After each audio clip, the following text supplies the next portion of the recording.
الله وملائكته يصلون على النبي يا أيها الذين آمنوا صلوا عليه وسلموا تسليما.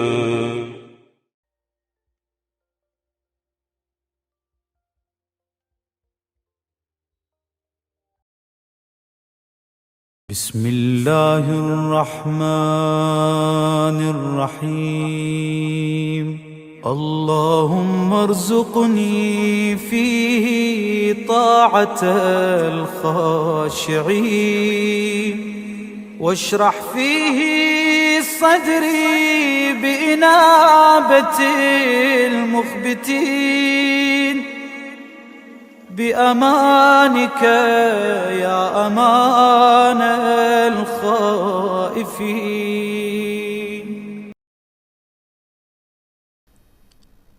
Bismillahirrahmanirrahim. Assalamualaikum warahmatullahi wabarakatuh. Alhamdulillahi rabbil alamin, bari'il khalaiqi ajma'in, wassalatu wassalamu ala ashrafil anbiya'i wal mursalin, sayyidina wa azimina wa syafi'i dhunubina abil qasimil mustafa Muhammad ibn Abdillah wa ala ahli baitihi at-tayyibin at-tahirin. Allahumma salli ala Muhammad wa ali Muhammad. Tanpa terasa bulan puasa telah memasuki paruh kedua. Kita telah berada di hari ke-15 bulan suci Ramadan. Di hari ke-15 ini Rasulullah sallallahu alaihi wasallam mengajarkan sebuah doa agar kita dijadikan dari hamba-hamba yang khusyuk dan kembali kepadanya. Bismillahirrahmanirrahim. Allahumma salli ala Muhammad wa ali Muhammad. Allahumma rzuqni fihi ta'atal khashi'in washrah fihi sadri bi'inabatil mukhbitin bi'amanika ya amanal khaifin. Ya Allah, anugerahkan kepadaku di dalamnya ketaatan orang-orang yang khusyuk dan lapangkan dadaku di dalamnya dengan kembali kepadamu, dengan kembalinya orang-orang yang tunduk. Dengan pengamananmu, wahai Zat yang memberikan keamanan bagi orang-orang yang ketakutan. Kekhusyuan dan ketundukan kepada Allah Subhanahu wa ta'ala tentu akan disertai dengan keyakinan akan kemahaagungan Zat yang kita khusyuk kepadanya, yang kita tunduk kepadanya. Kekhusyuan adalah aktivitas hati, walaupun tentu akan muncul dan terjemahkan di dalam tindak tanduk kita. Namun sekali lagi, tindak tanduk boleh jadi menipu. Ketika seorang bermunafik dalam menampakkan kekhusyuan, boleh jadi sebagian orang akan tertipu dengannya. Itu yang kita temukan dalam salah satu sabda Imam Amirul Mukminin alaihi salam. Beliau berkata, liyakhsha' lillahi subhanahu qalbuk. Hendaknya hatimu khusyuk hanya kepada Allah. Faman khasha'a qalbuh khasha'at jami'u jawarihihi. Barang siapa yang hatinya khusyuk, tentu seluruh anggota badannya juga akan menjadi khusyuk, menjadi tunduk kepada Allah Subhanahu wa ta'ala. Ketika kita memohon kepada Allah Subhanahu wa ta'ala agar menganugerahkan kepada kita ketaatan orang-orang yang khusyuk, itu artinya kita memohon kepada Allah Subhanahu wa ta'ala agar kita dijadikan orang-orang yang memiliki hati yang tunduk kepada Allah Subhanahu wa ta'ala. Ketaatan yang kita lakukan, ketaatan yang muncul dari ketundukan kita kepada kemahaagungan Allah Subhanahu wa ta'ala. Dan bukan ketaatan dan kekhusyuan yang kita lakukan karena kemunafikan untuk menipu manusia. Dalam sebuah riwayat disebutkan bahwa Rasulullah Shallallahu Alaihi Wasallam bersabda, "Iyyakum wa takhasyu'an nifaq." Hati-hatilah kalian dari kekhusyuan kemunafikan. Wa huwa an yural jasadu khashi'an wal qalbu laisa bi khashi'. Yaitu ketika badan kita terlihat khusyuk, tunduk, namun hati kita tidak khusyuk. Lawan dari kekhusyuan adalah kekakuan hati.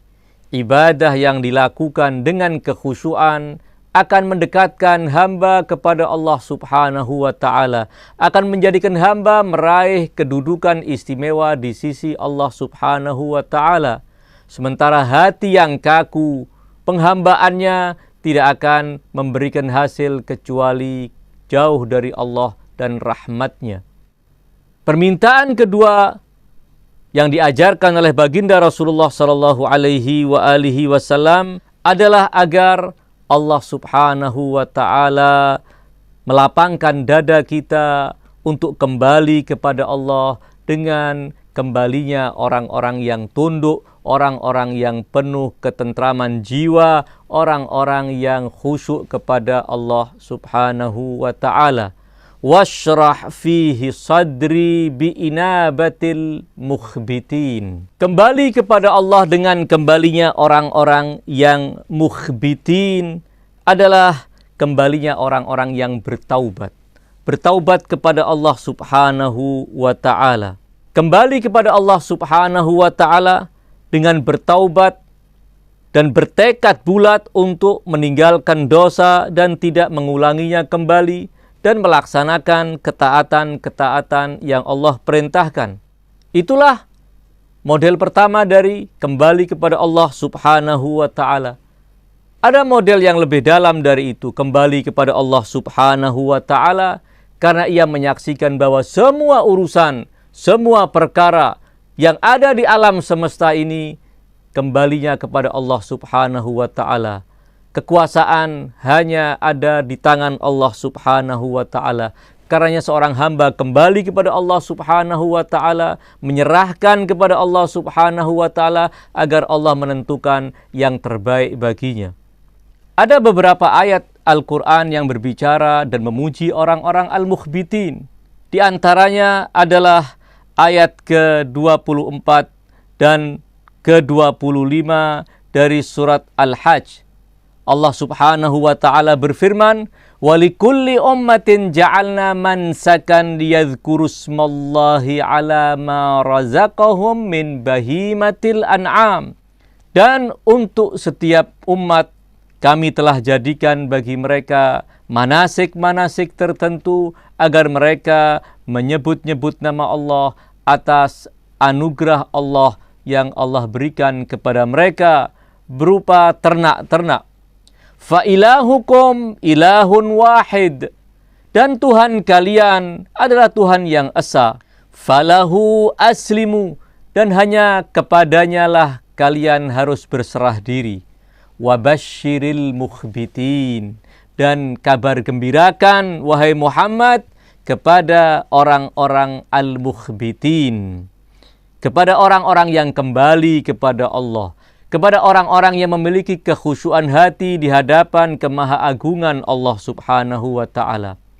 Ayat ke-24 yang diakhiri dengan wabasyiril mukhbitin dilanjutkan dengan ayat ke-35 yang menjelaskan siapa sejatinya al-mukhbitun tersebut. Alladzina idza dzukirallahu wajilat qulubuhum was-sabirina ala ma asabahum wal muqimis salati wa mimma razaqnahum yunfiqun. Yaitu mereka orang-orang yang apabila disebut nama Allah wajilat qulubuhum, hati mereka menjadi takut. Was-sabirina ala ma asabahum, dan orang-orang yang sabar atas apa yang menimpa mereka. Wal muqimis salah, dan orang yang menegakkan salat. Wa mimma razaqnahum yunfiqun, dan dari apa-apa yang kami berikan kepada mereka, mereka menginfakkannya. Itulah orang-orang yang mendapat kabar gembira dari Allah Subhanahu wa ta'ala. Allah akan mengampuni mereka, Allah akan memberikan kedudukan istimewa di sisinya, Allah akan menempatkan mereka ke dalam surganya. Demikian yang disebutkan dalam ayat lain. Dalam surat Hud, Allah Subhanahu wa ta'ala berfirman, Innal ladzina amanu wa amilus salihati wa akhbatu ila rabbihim ulaika ashabul jannati hum fiha khalidun. Itulah kabar gembira yang disebutkan dalam surat Al-Hajj. Sesungguhnya orang-orang yang beriman dan beramal saleh, wa akhbatu ila rabbihim, dan mereka kembali kepada Allah Tuhan mereka dengan kekhusyuan, dengan ketentraman, dengan kepatuhan akan perintah-perintah Allah Subhanahu wa ta'ala. Ulaika ashabul jannati hum fiha khalidun. Mereka itulah penghuni-penghuni surga yang di dalamnya mereka akan kekal selamanya. Ketika kita memohon kepada Allah Subhanahu wa ta'ala agar dilapangkan dada kita kembali kepada Allah sebagai orang-orang yang mukhbitin dan melaksanakan ketaatan sebagaimana ketaatan orang-orang yang khusyuk, itu artinya kita memohon maqam-maqam yang sangat tinggi di sisi Allah Subhanahu wa ta'ala. Dan seorang yang berpuasa telah dijanjikan oleh Rasulullah sallallahu alaihi wasallam bahwa seluruh doa dan permohonannya akan diijabahkan oleh Allah Subhanahu wa ta'ala.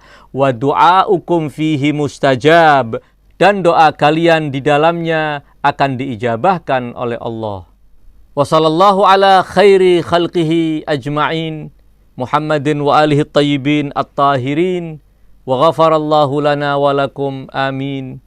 Wassalamualaikum warahmatullahi wabarakatuh.